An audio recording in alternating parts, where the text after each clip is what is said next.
Mais nous faisons des gens les disciples de Jésus. Amen. Donc si nous avons dans nos églises 500 personnes, nous devons faire de ces 500 personnes les disciples de Jésus. Si nous en avons 10 000, nous devons faire des 10 000 des disciples de Jésus. Mes frères, ça c'est un très gros travail. Parce que comment Jésus faisait ses disciples? Il les prenait et il les suivait personnellement. Et il prenait un petit groupe, 12 personnes seulement. Pendant 3 ans et demi, il a travaillé sur ces 12 personnes pour qu'elles soient capables de continuer dans le même esprit de Christ. Donc nous sommes appelés à former des formateurs qui puissent former d'autres disciples, qui puissent à leur tour former d'autres disciples. Donc nous... Elles sont prêtes à devenir un disciple de Jésus. Autrement, on ne les baptise pas. Vous comprenez? Faites mes disciples en les baptisant dans le nom du Père, du Fils, du Saint-Esprit, et enseignez-leur à observer tout ce que je vous ai commandé. C'est ça le mandat que Dieu donne à ses serviteurs, à ses disciples. Ainsi, nous avons travaillé et nous travaillons sur chaque personne qui s'engage, qui se baptise pour qu'elle soit un disciple. Des hommes et des femmes qui ont décidé d'être purs jusqu'au mariage, des hommes et des femmes qui dans la société travaillent avec intégrité, honnêteté, qui sont cohérents, qui font l'exemple dans leurs relations, des hommes et des femmes courageux qui vivent contre les mœurs de ce monde, qui vont contre-courant, qui sont un témoignage pour le Seigneur, qui ont un grand courage. C'est ça le type d'église qui fera la différence. Et nous devons porter les gens à devenir des adultes. Et donc, si vous avez un ministère apostolique, notre responsabilité est de faire déjà que les autres ministères, les bergers, les pasteurs, les enseignants, les prophètes, les évangélistes, et toutes les formes de ministères qu'il y a dans l'Église, soient des hommes et des femmes. Réconciliation des hommes avec Dieu. Pour ce qui est de la réconciliation des frères, nous avons dit réconcilier les hommes avec Dieu, et les évangéliques savent bien faire ça, ils le font beaucoup mieux que les catholiques, ils savent prêcher l'évangile, ils savent porter les personnes à recevoir Jésus, pas tous savent porter les gens à la repentance, parce que beaucoup de gens acceptent Jésus pour les biens qu'ils peuvent recevoir, la guérison, la protection des sorciers, comment on appelle ça, enfin, le salut, le pardon de leurs péchés, enfin, pour recevoir tout le bien, mais ne comprennent pas qu'ils doivent renoncer à leur vie charnelle de péché. Réconcilier les frères. Pour ce qui est de la réconciliation des frères, voici les instructions. Ephésiens 4, verset 1. Je vous le demande avec insistance, moi qui suis prisonnier parce que je sers le Seigneur. Vous, que Dieu a appelé, conduisez-vous d'une façon digne de cet appel. Soyez tous... une phrase. Donc, supportez-vous les uns les autres avec amour. Efforcez-vous de maintenir l'unité que donne l'Esprit Saint par la paix qui vous lie les uns aux autres. Il y a un seul corps et un seul esprit, de même qu'il y a une seule espérance à laquelle Dieu vous... Pour pouvoir édifier l'unité, l'Église a besoin des ministères apostoliques qui travaillent ensemble pour trouver et développer l'unité de l'esprit. Si vous lisez bien Ephésiens 4, l'apôtre Paul nous parle de 3. Ephésiens 4, 16. Ce sont 3 dimensions sur lesquelles nous sommes appelés à travailler. Donc la première, c'est l'unité de l'esprit. Et je vois qu'ici au Congo, beaucoup d'efforts ont été faits dans cette direction-là. Travailler à l'unité de l'esprit. Mais il faut faire encore plus. Parce qu'il faut après travailler à l'unité de la foi. Dans l'église évangélique, mais aussi chez les catholiques, c'est la même chose, il y a beaucoup de vents de doctrine qui arrivent. Et on avale très souvent sans fil porter l'église dans l'hérésie. Je ne sais pas si vous êtes conscient, mais par exemple récemment dans les États-Unis, il y a des grandes églises avec des serviteurs de Dieu très honorables qui commencent à enseigner des doctrines qui ne sont pas du tout en accord avec la parole de Dieu. Ce qu'on appelle... Donc, on prêche ça aux chrétiens dans les églises. Donc, si vous trahissez votre femme, Dieu connaît votre chair, Dieu vous pardonne. Si vous êtes malhonnête, Dieu connaît votre chair, Dieu vous pardonne. Où est tout le message de la sanctification? On commet adultère, la pédophilie, n'importe quoi, tout est justifié. Le monde entre dans l'église et pollue tout. C'est comme avoir un fleuve propre, en une fois arrive un affaire. Donc, ne nions pas ce que la Bible soutient. Pourtant, dans les églises évangéliques, ce message entre, pénètre. Les serviteurs de Dieu qui aiment le Seigneur, qui prêchent l'évangile, prêchent aussi ça. Donc, pollution. Qui va protéger l'église des actions que le diable porte pour rendre plus faible l'église? C'est les ministères apostoliques ensemble, qui ont la responsabilité, comme au temps de l'apôtre Paul, de continuer à défendre la parole de Dieu et la sainte doctrine. Donc l'unité de l'esprit, mais aussi l'unité de la foi. Il y a une foi à laquelle on ne peut pas renoncer, telle que la divinité de Jésus-Christ, la nécessité que les hommes et les femmes se repentent de leurs péchés, qu'il y a une punition éternelle s'ils ne se repentent pas, etc.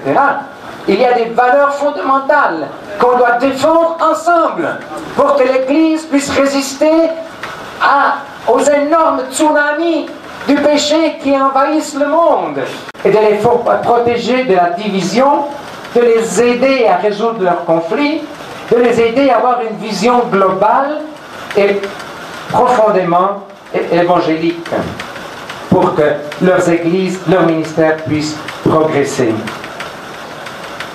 Comme l'écrit encore Paul, nous parlons aussi de la réconciliation du monde. C'est-à-dire, c'est à l'Église de résoudre l'énorme injustice sociale qui divise les riches des pauvres. Le problème qu'on a dans ce monde, c'est que les riches deviennent toujours plus riches et les pauvres deviennent toujours plus pauvres. L'argent finit dans les poches de très peu de personnes et la plupart des personnes doivent se battre pour survivre. Une grande injustice. Accorde tout avec abondance pour que nous en jouissions. Dis-leur de faire le bien, d'agir en tout avec la plus grande bonté, d'être généreux et prêt à partager avec autrui. Qu'ils s'amassent ainsi un bon et solide trésor pour l'avenir afin d'obtenir la vie véritable. Nous pensons que c'est le rôle de l'Église d'aider tous les disciples de Jésus à être des personnes généreuses, des personnes qui ne gardent pas seulement pour soi le peu ou le beaucoup qu'ils reçoivent de la vie. Certainement, ceci touche les plus ils sont peu généreux. Il y avait en Inde, dans un des quartiers les plus pauvres de la ville, un infirmier suisse qui était là comme missionnaire pour aider les gens qui n'avaient pas accès aux institutions de santé parce qu'ils n'ont pas d'argent. Donc il prêtait gratuitement son œuvre pour assister les pauvres. Et voilà qu'un petit garçon lui vient de dire qu'il y a une veuve qui a 7 enfants, qui n'a plus rien à manger et qui ne donne plus rien à manger depuis quelques jours à ses enfants parce qu'elle n'a plus rien. Alors cet infirmier prend un sac de riz et suit le petit garçon qui l'accompagne à la maison de cette veuve. Et il trouve une cabane très très pauvre. Et il y a dans cette cabane, il y a tous ces petits-enfants il y a cette maman qui est très très maigre. Dans un lit, il y a un enfant qui est en très grave condition de santé. Et les autres enfants, larmes descendent sur ses joues. Et puis elle lui dit, écoutez, est-ce que vous pourrez rester avec mes enfants un petit moment? Je dois faire une commission très très très urgente. Alors l'infirmier lui dit, bien sûr maman, je reste ici tant que vous n'êtes pas là. Alors la maman sort, et puis elle revient après un petit moment, et elle sort avec un sac. Et puis elle revient après un peu de riz que vous m'avez porté. Je l'ai porté à une veuve qui est encore plus pauvre et qui a encore plus besoin que moi. Ça, c'est les pauvres. Les pauvres sont solidaires entre eux. Comment est-ce que le corps de Christ n'est pas solidaire? Nous avons pu encourager nos églises à devenir de plus en plus sensibles vers les personnes qui sont soit en Italie, qui soit dans d'autres pays, souffrent. C'est à l'Église de répondre et de partager ses biens avec ceux qui sont dans la souffrance. Parfois, les biens ne sont pas de l'argent, ce sont plutôt des compétences, former les compétences, aider les gens dans leur situation, dans leurs difficultés, mais l'Église doit être sensible pour répondre, puisse être affrontée. Et un des défis, c'est que l'Église est bien divisée. Ici au Congo, j'apprends avec plaisir que grâce à l'Église du Christ au Congo, par exemple, beaucoup d'églises ont des relations entre elles. Je viens moi-même de Kindu, j'ai pu parler à 385 couples pasteurs qui se sont réunis pour une semaine de séminaire et qui venaient de toutes les dénominations. Et je voyais comme ils parlaient les uns et les unes avec les autres, avec beaucoup d'affection et de fraternité. On voyait qu'ils se connaissaient tous et qu'ils s'aimaient, se respectaient les uns les autres. Eh bien, bravo au Congo. C'est ce travail pour aider l'Église à ne plus être divisée. Deuxième, l'Église est exposée à tout vent de doctrines. Bon, il y a des doctrines secondaires. On peut avoir de différentes convictions, opinions, c'est pas important. Mais ce qui est important, c'est que les doctrines fondamentales concernant le royaume de Dieu soient le fondement pour toutes les églises. Et encore, ce que j'ai dit avant, beaucoup de chrétiens ont une double vie, malheureusement aussi ici au Congo. Et sur ça, on doit travailler. On doit travailler pour aider les mettre au service de l'humanité, comme le faisait notre Seigneur. En Ésaïe 2, verset 2, vous connaîtrez le verset, il est écrit « Un jour viendra où la montagne de la maison du Seigneur sera fermement établie au sommet des montagnes et se dressera au-dessus des collines. Alors tous les peuples afflueront vers elle. Des foules nombreuses s'y rendront et diront « En route, montons à la montagne du Seigneur, à la maison du Dieu de Jacob. Il nous enseignera ce qu'il attend de nous et nous suivrons ses chemins. » Notre conviction, c'est que l'Église, le peuple de Dieu, deviendra cette montagne de la maison du Seigneur. Et que le peuple de Dieu sera tellement structuré, formé par des personnes qui auront des vies individuelles bien construites, des familles bien unies, des communautés bien unies qui vivent les valeurs et les vertus de Dieu, qui deviendront vraiment lumière dans un monde qui précipite vers la destruction. L'Église a une grande tâche donc, un grand propos. Mais il faut que des ministères qui aient le don de la coordination, la vision de l'ensemble, travaillent pour cette Église. Et si j'observe la vie des ministères apostoliques, ce sont tous des hommes qui sont très occupés. Leur téléphone sonne en continuation. Il y a continuellement des problèmes à résoudre. Il faut courir à droite, à gauche pour résoudre tous les problèmes et tâcher de tenir les églises ensemble. Donc, quel est le but, la déclaration, si vous voulez, l'intention de la communion apostolique internationale? Le premier but, c'est de rechercher une communion fraternelle, sincère et égalitaire. n'importe où ces ministères apostoliques travaillent, si c'est dans les assemblées de Dieu, ou dans les églises baptistes, ou dans les églises ménonites, ou dans l'église protestante, ou dans l'assemblée des frères, n'importe où ils travaillent, que tous ces ministères apostoliques.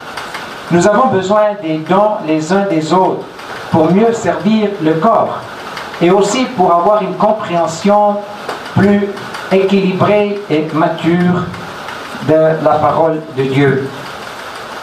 Troisième but, c'est se soutenir et s'entraider réciproquement. La tâche est lourde. On a besoin de savoir de ne pas être seul et d'avoir à nos côtés des frères et des amis de profil sur lesquels pouvoir compter. Si les différents ministères apostoliques se rencontrent et savoir comment les résoudre. Quatrième but, c'est d'écouter Dieu ensemble pour le bien de chacun. Que dit le Saint-Esprit à l'Église d'aujourd'hui? Si maintenant, il y a déjà bientôt 45 ans, bientôt 50 ans si vous voulez, que je suis dans le ministère, et j'observe que l'Église est constamment en marche, que la révélation croît, qu'on comprend toujours mieux quelle est la perception de faire la grande récolte. La vision qu'il nous donne, c'est de bien construire, si vous voulez, les maisons dans lesquelles nous allons mettre toute la récolte, pour pas que la récolte se perde. Donc, écoutez Dieu ensemble pour le bien de chacun. Que dit le Saint-Esprit à l'Église d'aujourd'hui? Il ne faut pas oublier que Jésus est la tête du corps qu'il dirige par le moyen du Saint-Esprit. Il faut pouvoir discerner ses directives. Et ensemble, ceci est plus facile.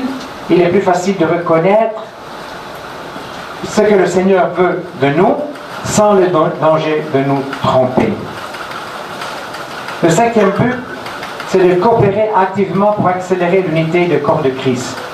Le temps presse. Hostilité contre Jésus-Christ. Vous voyez, la persécution augmente. De plus en plus de chrétiens sont tués à cause de leur foi en Jésus-Christ. Mais surtout, les chrétiens du monde occidental sont attaqués dans leur vie personnelle. Le diable veut détruire le christianisme. Mais Dieu est en train de susciter un corps de plus en plus fort. Deviendra de plus en plus l'alternative à la société. Et finalement, le monde, quand il n'aura plus d'espérance, parce que le diable aura tellement mis son sceau sur l'intelligence des hommes et sur les forces des êtres humains, il aura tellement conditionné l'humanité que les gens n'auront plus qu'une alternative: se tourner vers l'Église pour avoir finalement un peu de repos, de paix et de santé spirituelle et émotive et physique. C'est incroyable de voir ce qui se passe. Vous savez, beaucoup de gens attendent qu'arrive l'Antichrist et qu'ils mettent la main. 3 fois l'homme, donc c'est l'homme qui se croit Dieu. C'est l'homme qui pense à pouvoir résoudre tous les problèmes, n'est-ce pas? Et puis en grec, 666, on dit armamai, qui veut dire renier. Donc tout ça, c'est déjà dans la tête de l'homme et dans le monde du travail. Déjà tout renie Dieu, tout s'oppose à Dieu. Et beaucoup de chrétiens se laissent déjà influencer par la culture de ce monde. On est déjà sous le contrôle de l'Antichrist. C'est pour ça que l'Église doit réagir et s'unir. Et il faut que les forces se mettent ensemble. C'est plus le temps maintenant de défendre notre petit jardin. C'est le temps de se mettre ensemble pour être une Église forte, unie, qui puisse résister au monde. Le monde qu'on a en Occident va arriver aussi ici en Afrique. Déjà, Obama, pas longtemps, a essayé de convaincre un président d'un de vos pays. Il va arriver à faire tomber toutes les résistances qu'il y a en Afrique. Vous allez voir, ça va venir aussi là.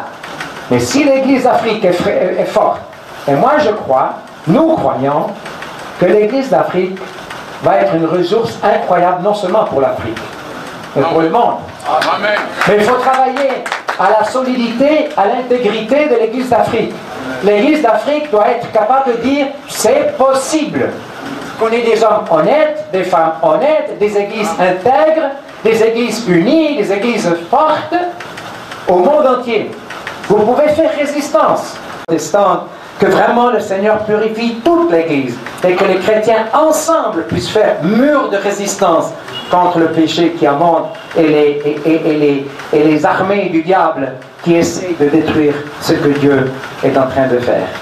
Finalement, l'histoire de ce monde se conclura avec la victoire de l'agneau, pas avec la victoire du diable. C'est comme ça que se conclura l'histoire de ce monde. Et nous faisons part de ce projet.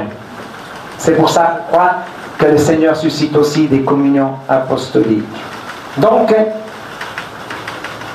coopérer activement pour accélérer l'unité du corps de Christ.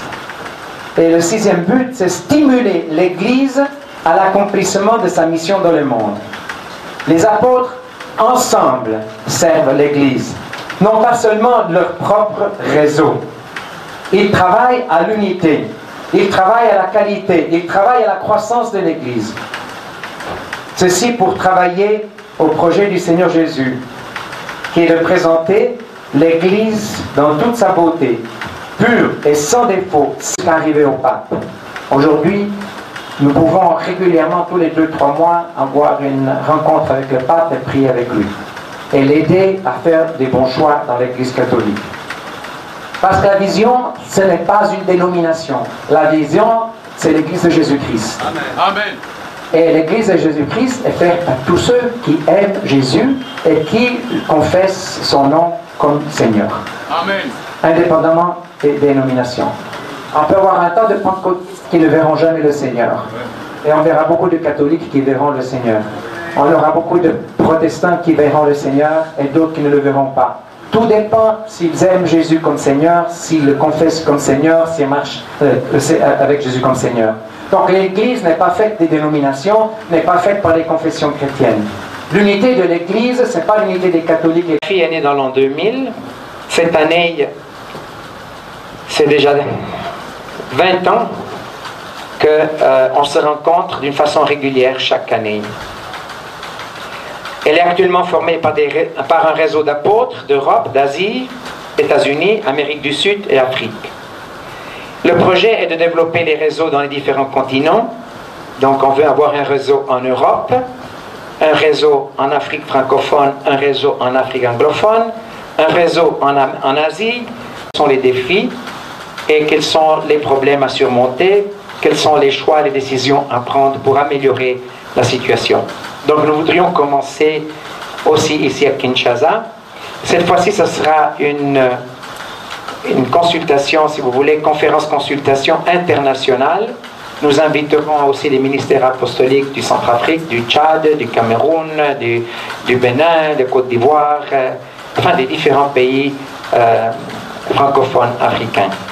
Nous les inviterons, nous espérons que le Seigneur leur accorde les finances pour pouvoir payer leurs billets d'avion. Il faudra les accueillir ici à Kinshasa. Il faudra voir de quelle façon on peut faire pour que ceci ne pèse pas trop sur leurs finances, pour qu'ils puissent être accueillis peut-être par des frères et des sœurs ici à Kinshasa. Ça, je laisse maintenant ouvert à une discussion pour permettre pour leur donner la possibilité de participer de pouvoir se rencontrer. Mais ça, c'est une chose qu'on décidera ensemble. Voilà. Maintenant, j'ai fini un peu la présentation de la vision apostolique que nous avons pour la fille. Si vous avez des questions, je vais bien essayer de répondre. Et surtout, parler aussi pour l'organisation de la prochaine consultation apostolique qui se tiendra le prochain mois de mai ici à Kinshasa. Ça, c'est du 12 au 15 mai. Donc 12, 13, 14, 15, 4 jours à Kinshasa. Voilà. Je remets le microphone à toi et Mécano pour gérer à ce moment peut-être aussi avec les questions. Merci beaucoup Ernesto, si on peut l'encourager avec... À Londres, et elle est née d'abord en Belgique, et puis elle s'est retrouvée à Londres, et on lui a proposé plusieurs fois de prendre la nationalité, anglaise, mais elle a refusé. et il a préféré de garder sa nationalité congolaise et avoir au moins une permanence, c'est-à-dire qu'il y a un séjour normal, mais en tant que congolaise. Oui, merci parce que mon Congo à mon avis n'a pas essayé moi na anglais. J'ai passé pour britannique à Pessi. On est là d'aller à Ipsia Vitala. Anglais mucho muindo sana raté endena. Akangi était ma voix qui les gars ne anglais mucho muindo sana raté. Donc quelque part, voyez bien la réalité. Mais qu'est-ce qu'on va apporter? Qu'est-ce que l'Église va apporter en Afrique? C'est comme ça qu'à nous donne un cadre où nous pouvons nous mettre ensemble, tout dépasser ma limite et qu'on puisse faire un travail quand on parle de l'Église du Congo. Aller partout dans le monde, même dans des coins. On a été avec Ernest, dans le Tchad. Dans mon beau Kamogo, moi, la maïs, ah, parce que au basta, c'est là il y a poto, mais depuis que Kangama la Tchad, la bande Moussala Mogoawa, ils ont aussi Mbappé. Et c'est vrai, ils ont aussi Mbappé. Mais à l'Omwa, je ne vous apprends rien pour Yebiango. On ne doit pas laisser des gens faire la mission, la forme. Nous pouvons nous mettre ensemble et les grâces qui sont dans chacun de vous, voir comment nous pouvons, au tombola, la publicité en Amérique, au tombola bendele. Il y a Christo quatre nambo canabiso, ba yebete Yesu ya Congo, aza Yesu wana pe ya mokili mobimba parce que ba Yesu baza pe bibalete, kako ya pambola ki bango na poto wana, yebeta ko pambola biso, kako bango ba teyaka biso, tozongisela bango ye, toyebiseke boyebisaka biso, le ba mission ni bayaka balobaka ke libala eza mwasi moko, mobali moko, eza basi te bibali, alors tozongiseli bino. Ce que vous nous avez apporté, ce n'est pas comme ça que vous êtes à Kabiso. Parce que, oui, j'aime ça. Quand Jésus était persécuté, on cherchait à le tuer par Hérode. Jésus, on l'a amené où? En Afrique. Il est venu ici jusqu'à ce que Hérode a coupé Zonga. Jésus est rentré et je crois que l'Afrique est sa place Yesu. Ayaki Kobatama. Je crois que Abatamina, ministère ya moko moko, pour être bao bazolo kakobomae kuna babomae te comme tango abima pour que nous salam salam. Donc voilà un peu. C'est vrai que ya awa parce que Ernest, je sais pas, c'est la 40e fois qu'il vient ici, je sais pas si c'est. Tu comptes? C'est la 40e fois que tu viens au Congo. Ça fait combien de fois que tu viens? 4e fois qu'Azoya awa. Alors nous sommes en Biza. Nous sommes en Biza depuis 35 ans, donc on a aux zones particulièrement. C'est notre milieu naturel. Amen. Nous sommes très heureux et nous sommes très bénis par votre présence. Amen. Je crois, Ernesto, nous te disons merci.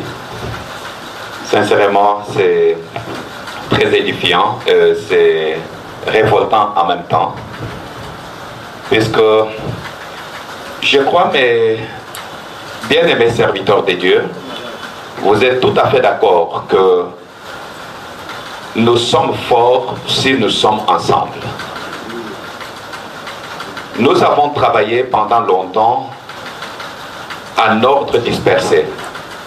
Ce n'est pas que nous ne soyons pas capables, même les autres tels que vous êtes, vous savez que la division a tellement régné et le diable a profité de ces divisions pour nous déstabiliser et pour nous distraire.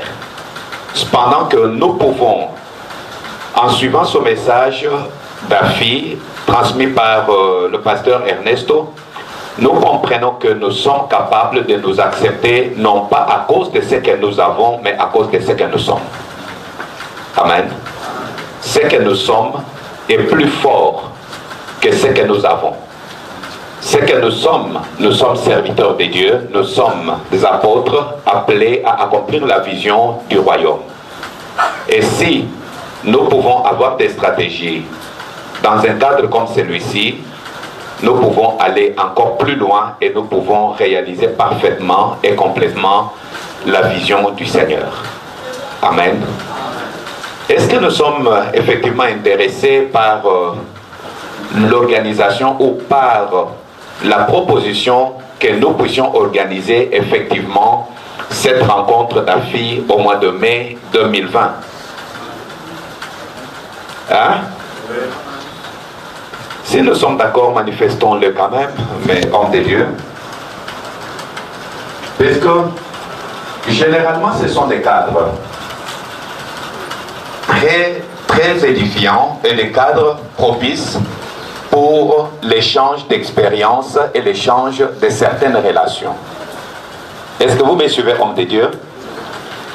C'est ainsi que, comme le pasteur Aimé Kalo l'a dit, jusque-là, il n'y a pas une structure déjà mise en place pour l'organisation. Et il y a une proposition, puisque c'est la communion apostolique. Hein?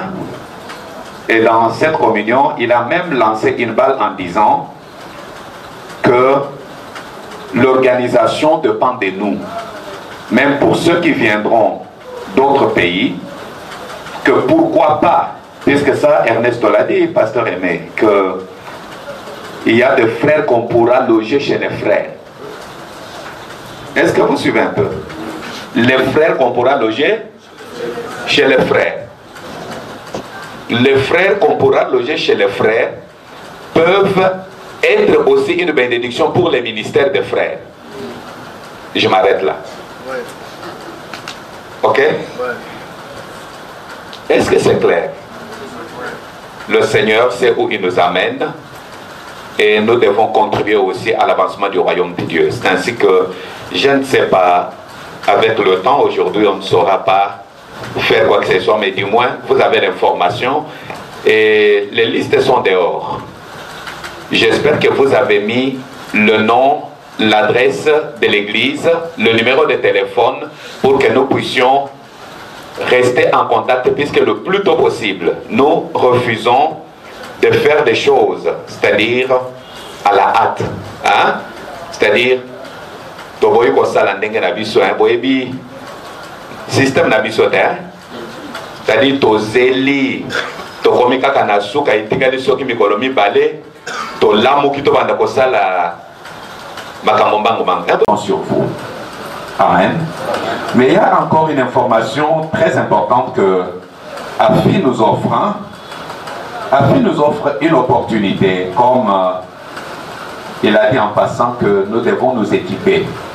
Et le pasteur offre l'opportunité de formation sur l'utilisation de la Bible Thompson. Je sais que nous sommes là, il y en a. Est-ce qu'il y a quelqu'un qui a la Bible Thompson chez lui? C'est lui qui l'a, lève un peu la main. Mais toi qui ne l'as pas, n'hésite pas, tu l'auras. AFI va t'offrir une Bible Thompson. Hein? Amen. Amen. Qui a la Bible Thompson qui lève la main? Mais je vais te poser une question. Cette Bible Thompson